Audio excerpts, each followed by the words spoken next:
Hi, my name's Shannon, and I'm the Director and Senior Migration Agent at Education and Migration Services Australia, and welcome to our Tip of the Week.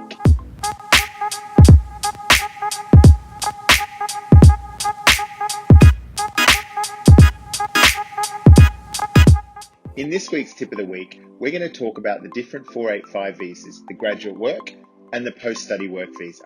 We'll start with the graduate work visa. First of all, the graduate work visa is for anyone who has an occupation that is on the main skilled occupation list, which is the MLT-SSL. As part of the application, you also need to have a skills assessment or a provisional skills assessment in that occupation.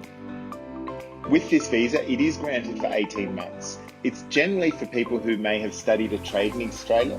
For example, a course in commercial cookery or mechanic would then apply for this visa, but it can also be for people who have a skilled occupation from overseas and have studied for 2 years in Australia in a course that is closely related to that skilled occupation. Now, secondly, we'll talk about the post-study work visa. The post-study work visa is for anyone who has studied at a university level in Australia and achieved a bachelor, master's or PhD.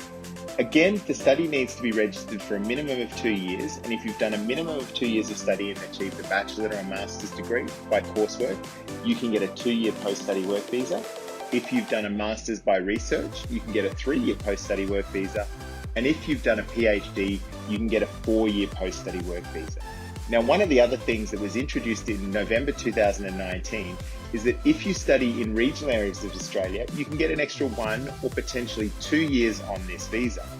If you study in a regional centre, for example, like the Gold Coast, and you stay in the Gold Coast after you study on that original post-study work visa for that period of 2 years, you can then apply for an extension for an extra year.